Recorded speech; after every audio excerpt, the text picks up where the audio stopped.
Dalam pembukaan pertemuan World Water Forum ke-10, Presiden Joko Widodo memberikan pemaparan singkat terkait sistem subak di Bali. Hal ini juga menjadi poin dalam pemeliharaan air untuk kemakmuran bersama.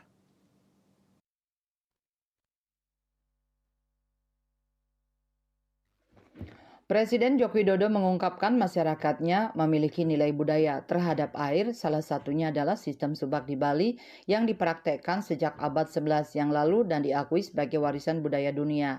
Selain itu, bagi masyarakat Bali, air adalah kemuliaan yang mengandung nilai-nilai spiritual dan budaya yang harus dikelola bersama.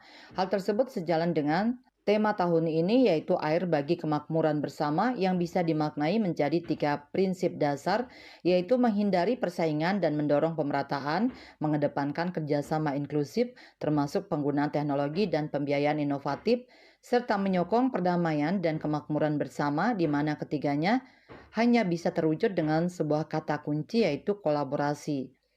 Ia pun mencontohkan bahwa di Indonesia, kolaborasi telah menjadi kunci keberhasilan dalam merestorasi Sungai Citarum, serta pengembangan energi hijau, solar panel, terapung di Waduk Cirata, yang menjadi terbesar di Asia Tenggara dan ketiga di dunia.